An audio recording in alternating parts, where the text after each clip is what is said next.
संसार का नियम है कि दुख की घड़ी 2 मिनट की भी होती है तो 2 घंटे के समान लगती है, और आनंद की घड़ी 2 महीने की होती है तो 2 क्षण के समान लगती है। बहुत जल्दी व्यतीत हो जाता है। 6 महीना बीत गए और ब्रजवासी सब नाच रहे हैं, गा रहे हैं, नंद घर आनंद भयो जय कन्हैया लाल की। कई ब्रजवासी तो इतना नृत्य कर रहे हैं, गा रहे हैं, किसी ने जाके पूछी, भैया तुम इतने आनंद में लग रहे हो, तुमने लाला के दर्शन किए? ब्रजवासी कहे, ना हमने देखो ना है अभी तक। 6 महीना हो गए, तुमने लाला देखा नहीं तो फिर काय को नाच रहे हो? बोले पता ना, जाके हैवे की खबर सो इतनी प्रसन्नता है रही है, दर्शन करके तो हमारी कहा स्थिति होगी पता नहीं। हम तो बस ये सुनकर के नंद जी के लाला भयो वही से ही उत्सव मना रहे हैं, दर्शन करके तो पता ऐसा लगे कि जन प्राणी ही निकर जाएंगे का, इतना आनंद आ रहा हो, इतना सुख मिल रहा है। ठाकुर जी प्रकट भये हैं पूरे व्रज में, मानो जैसे आनंद की लहर छा गई है। सब ब्रजवासी जा जा करके यशोदा मैया के भाग्य की सराहना कर रहे हैं। तभी वहां पूतना नाम की राक्षसी आई। कंस ने भेजा, रूप बदल करके आई, सुंदरी बन करके आई। जैसे ही पूतना पहुंची गोकुल, सब ब्रजवासी उसके रूप माधुरी, उसकी चाल माधुरी, उसके गतिविधियों को देख करके आनंदित हो गए। अरे देखो तो कितनी सुंदर है, इसके वस्त्र कितने बढ़िया हैं। बंधुओं एक बात हमारी सुनिएगा, प्रभावशाली व्यक्ति को जीवन में ज्यादा अधिकार मत दीजिए। अगर देना है तो स्वभावशाली व्यक्ति को अधिकार दीजिए। प्रभाव देख करके अगर किसी व्यक्ति के आप बहुत समीप जाओगे तो प्रभाव का एक स्वरूप होता है, कुछ दिनों बाद घटने लगता है।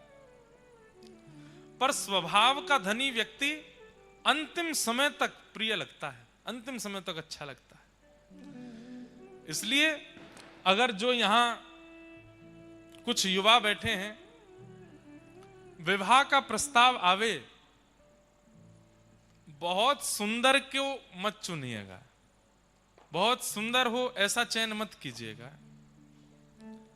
रूप का सुंदर होना, केशों का सुंदर होना, तन का सुंदर होना ये बड़ी बात नहीं है, स्वभाव मधुर हो। और हाँ, अगर ऐसा भी मत करना कोई बेचारा स्वभाव का बहुत अच्छा है सुंदर भी देखने में, तो आप कहो महाराज जी ने मना किया तो सुंदर नहीं। हम सुंदर के लिए मना नहीं कर रहे हैं, हम आपसे केवल एक प्रार्थना कर रहे हैं। आजकल एक ट्रेंड चला है कि विवाह के लिए जिसको चयन किया जाता है, घर वाले जिसको चयन करते हैं, फिर कुछ समय बाद विवाह होता है पक्का होने के। उस बीच के दरमियान में क्या देखो, रूप मत देखना, रंग मत देखना, यौवन मत देखना, केश मत देखना, स्वभाव देखना, स्वभाव कैसा है। और सबसे बड़ी बात, ठाकुर जी की कथा सो प्रेम करे, ठाकुर जी की सेवा सो प्रेम करे, ब्रजवासीन सो प्रेम करे, तो फिर कुछ मत देखना, ब्याह कर लेना तुरंत ही। बोले ये सब तो बढ़िया, यही तो कराओ हमारो ब्याह। क्यों? ब्रजवासीन सो प्रेम है, ठाकुर जी सो प्रेम है, कथा सो प्रेम है। लड़का लड़की जो भी हो, व्रज के प्रति अगर प्रीति है और ब्रजवासियों के प्रति, संतों के प्रति, रसिकों के प्रति, कथा के प्रति, ठाकुर जी के प्रति अगर प्रीति है, सर्वगुण संपन्न होंगे। क्योंकि सत्संग किया होगा उन्होंने, तभी तो प्रेम हो गया ब्रज से, रसिकों से। और सत्संगी व्यक्ति के अंदर गुण आने लगते हैं। सत्संग क्या करता है? अवगुणों को समाप्त करता है, अवगुणों को धीमा करता है, गुणों को प्रकट करता है। अत्यंत सत्संगी वैष्णव हो, तुरंत हामी कर देना। और एक बात कह दें, कितना भी योग्य हो, लेकिन कथा वार्ता सत्संग से अगर दूर रहता है तो घर वालों से कहना, आप चाहे हमें जहां भेज दो, पर कम से कम इतना विचार कीजिए कि जो परिवार हमें प्राप्त हो वो सत्संगी हो, वो ठाकुर जी का हो। आजकल बंधुओं, नहीं तो भक्त परिवार न मिलने पर बहुत घुटन होती है फिर निर्वहन करने में। इसलिए हमारे युवा भाई बहन अपना विवाह जब निश्चित करें तो ये बस विचार कर लें कि उनका स्वभाव भक्ति में है कि नहीं। भक्ति में है तो विवाह कर लीजिए, आनंद रहेगा। क्योंकि सत्संगी व्यक्ति सहनशील भी होता है, सत्संगी व्यक्ति क्रोधी नहीं होता, सत्संगी व्यक्ति सब प्रकार के गुण जो निर्वहन करने के होते हैं जीवन में, उनमें निपुण होता है, एडजस्टमेंट करना जानता है सत्संग। और एक बात सुनिएगा, अगर कोई व्यक्ति सत्संग करता है और उसके अंदर सहनशीलता नहीं है, एडजस्टमेंट करना नहीं जानता, तो वो सत्संग करता नहीं, आडंबर कर रहा है। क्योंकि सत्संगी व्यक्ति हर प्रकार की परिस्थिति में रहना सीख जाता है, सत्संग यही तो सिखाता है। तो इसका ध्यान रखिएगा। ब्रजवासी सब पूतना के रूप पर मोहित हो गए, कितनी सुंदर है। सबने बता दिया वो है नंद भवन, पहुंच गई। जैसे ही अंदर प्रवेश किया, यशोदा मैया ने जैसी पूतना को देखो, ओ विधाता, तेने मेरो लाला बड़े विलंबित जन्म दियो, कछु दिना पहले जन्म ले लियो हो तो यही तो ब्याह करती अपने लाला को, ऐसी सुंदर। अरे विधाता, तेने एक काम तो खराब करी दियो जो ये पहले भेज दी, अब कम से कम एक काम सवार दियो, या की लाली है जाएगी तो बात अपने लाला को ब्याह कर दूंगी। ये इतनी सुंदर है तो या की लाली भी सुंदर होगी। ठाकुर जी गोद में पड़े पड़े 6 दिन के हैं अभी, 6 दिना के लाला मन में सोच रहे मैया रुक जा, अभी सासू मां को मुख दिखाऊं तो है, जाकू तू मेरो सास बनावे की सोच रही है, रुक जावा को रूप उजागर करूं तेरे आगे। यशोदा मैया बोली अरे बहन बड़ी सुंदर हो, कहां ते आई? पास के गांव ते आई। देखो बंधु, एक चीज समझी, आकर्षण करना बड़ी बात नहीं होती, किसी के चित्त को भा जाना बड़ी बात नहीं होती, अपनी स्थिति दूसरे के चित्त में विराजमान करना बड़ी बात नहीं होती। राक्षस यही तो कर लेते थे, रूप बदल करके दूसरे के चित्त में प्रवेश कर जाते और फिर बाद में जाके अपना रूप दिखाते। आजकल के लोग भी तो ऐसा ही करते हैं, रूप बदल करके राक्षस बन हैं तो राक्षस, पर दिखेंगे ऐसे कि ओ, पर जब उनका अति सामीप्य होता है तो फिर वो अपना राक्षस रूप दिखाते हैं। सावधान रहिए। जीवन में हर किसी को आश्रय मत दीजिए, उसको परख लीजिए थोड़ा। और एक बात कहें, सत्संगी व्यक्ति, उसके नेत्रों में इतने लक्षण आ जाते हैं कि वो देख करके व्यक्ति को परख लेता है कि कैसा है। दृष्टि मात्र से पता चलने लग जाता है इस व्यक्ति के अंदर कितना भाव है, कितना कुभाव है, किस प्रकार का व्यवहार है। हमने कोई ज्योतिष शास्त्र नहीं पढ़ा, हमें ज्यादा मुंह देखना या हाथ देखना ये सब आती भी नहीं, लेकिन आपको हम सत्य अपनी आप बीती बता रहे हैं। 10 वर्ष कथा करते हुए हो गए, 10 वर्षों में इतना तो मालूम पड़ गया है, रूप कोई सामने आता है तो उसका चेहरा देख करके अनुभव हो जाता है कि ये कितने पानी में हैं भक्ति के, और इनसे कितना संपर्क रखना है। दोष नहीं दिखता, उनके प्रति हीन भाव या दोष भाव नहीं आता, पर अपना दायरा समझ में आ जाता है कि इनको कहां तक लेकर के आना और हमें कहां तक जाना है, इतना समझ आ जाता है। और ये भागवत जी की बड़ी कृपा है। कई बार हमने अपने कई मित्रों को, अपने कई परिकर के लोगों को कई ऐसे लोगों से मिलते देखा, तो हमने समझाया, मैंने भाई हमको वो व्यक्ति ठीक लग नहीं रहा है। नहीं माने अगर हमारे मित्र या परिकर के, तो हम जिद तो नहीं करते, लेकिन बाद में वो कह जाते हैं, बोल आप सही कह रहे थे, वो व्यक्ति ऐसा ही निकला। तो ये कोई सिद्धि नहीं है, ये कोई चमत्कार नहीं है, ये कोई आश्चर्य की बात नहीं है। सत्संग करते करते करते करते मैंने वही बात कही ना, सत्संग क्या करता है? जाड्यम दियो हरति सिंचति वाच सत्यम मानोन्नति दिशतुपाम पा करोति लक्ष्मी तनोति वितनोति च दिक्षु कीर्ति सत्संगति कथय किम न करोति पुंसाम। सत्संग क्या करता है? यही तो करता है, निर्माण करता है आपका। ठाकुर जी मिलेंगे बाद में, पहले आप श्रेष्ठ बनोगे।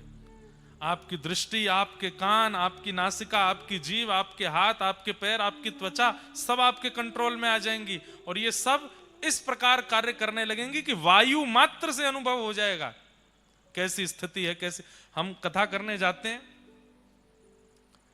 कई नगरों में बड़ी नेगेटिव वाइब्रेशन होती हैं। उस नगर में फ्लाइट लैंड होते ही या गाड़ी प्रवेश करते ही वहीं से ही मन अशांत हो जाता है, पता नहीं क्यों। कई नगर ऐसे हैं भारत में, विदेशों में भी, जहां मन नहीं लगता कथा कहने में, मन नहीं होता ठाकुर जी की और वार्ता करने में, बस मन होता है कब 7 दिन पूरे हों, भगवत वार्ता पूरी करके प्रस्थान करें। कई ऐसे नगर हैं, कई ऐसे इलाके हैं, नाम नहीं बोलूंगा लाइव में उन नगरों के। कैसे हो जाता है ये अनुभव? कैसे हो जाता है? सत्संग से पता चलने लगता है। पहले तो घरों में जाते थे लोगों के, अब नहीं जाते। तो जब घरों में जाते थे तो घर में प्रवेश करते ही लगता था चलो चलो चलो चलो चलो, जल्दी चलो, नहीं कुछ नहीं पाना, चलो चलो यहां से चलो। वो मन कहता है बार बार कि चलो। और ये सब प्रगाढ़ होता है सत्संग से। अब यहां पर एक प्रश्न आ जाता है, सब लोग ध्यान से इधर देखो। यशोदा मैया के सामने पूतना आ गई, क्या यशोदा मैया को पता नहीं चला कि ये राक्षसी है? और यदि यशोदा मैया इतना भी नहीं परख पा रही तो फिर ठाकुर जी ने ऐसा परिवार क्यों चुना जिन्हें इतना भी अनुभव नहीं हो पा रहा है कि भाई राक्षसी है, रूप बदल करके आई है? बहुत ध्यान से सुनिएगा, 2 बातें। पहली बात, ब्रजवासियों का स्वभाव अत्यंत सरल है। अब सरलता की बातें तो हम कहां तक कहें, सब लोग आप सुनते ही हो। ठाकुर जी ने नक पे गिरिराज जी उठा लिए तो ब्रजवासियों कह रहे हैं कोई टोटना टोटका सीख क्या हो लाला, इतना बड़ा पर्वत ऐसे ना उठा सके, ये टोटका ते उठाए हो। और भी बातें आती, सब सुनते ही हैं। एक जगह आती है कि एक नाग के रूप में एक बहुत बड़ा राक्षस आया था, अघासुर। उसने अपना मुख खोला। अब भाई सामान्य सी बात है, कोई सांप अपना मुख खोले, बहुत विशाल अजगर से भी बड़ा कोई सर्प था, इतना बड़ा मुख खोला कि वो दूर से देखने में गुफा जैसा लग रहा था। लेकिन एक सामान्य सी बात है, जब आप समीप जाते हैं तो आपको अनुभव तो हो ही जाता है ना, ये कोई गुफा वुफा तो नहीं है, ये कोई राक्षस, ये कोई जीव होगा। ब्रजवासी उसके मुख में प्रवेश कर गए और उसकी जीभ पर कूद रहे थे और ठाकुर जी से कह रहे लाला बहुत जोर की गुफा मिली है, गुदगुदी गुफा है। तो सीधे हैं ब्रजवासी, सरल हैं ब्रजवासी।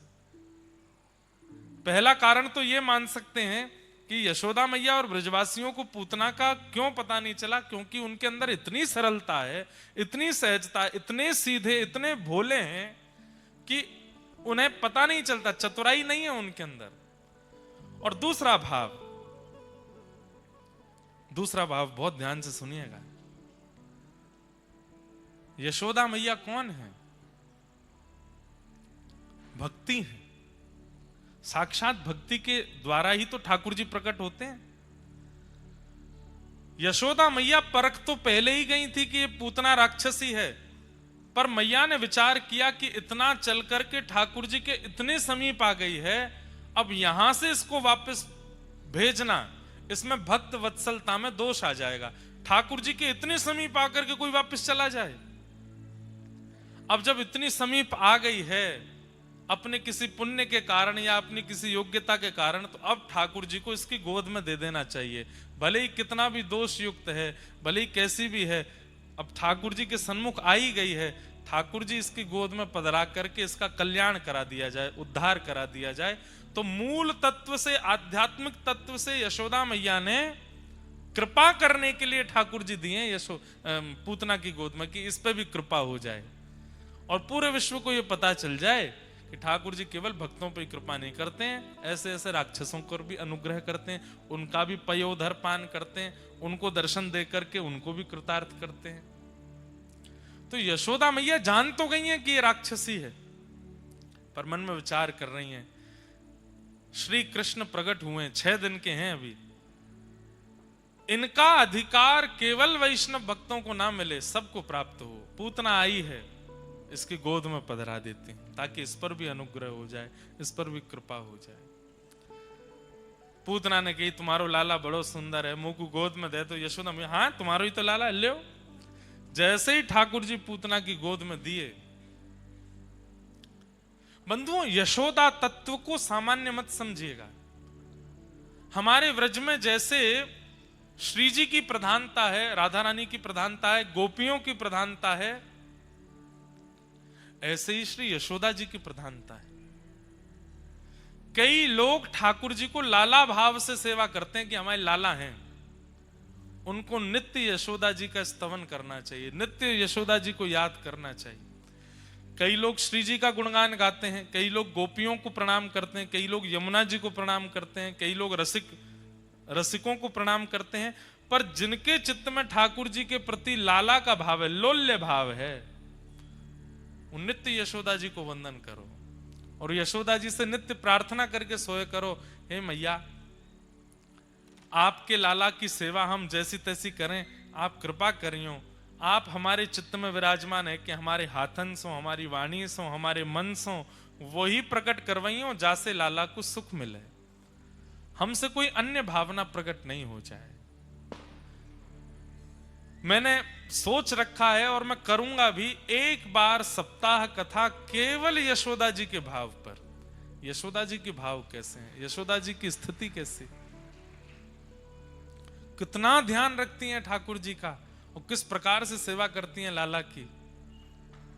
भैया 11 वर्ष 56 दिन यशोदा जी के साथ और 115 वर्ष के करीब देवकी जी के साथ, पर 115 वर्ष के अंतिम दिन में भी लाला को दर्शन करवे आए हुए।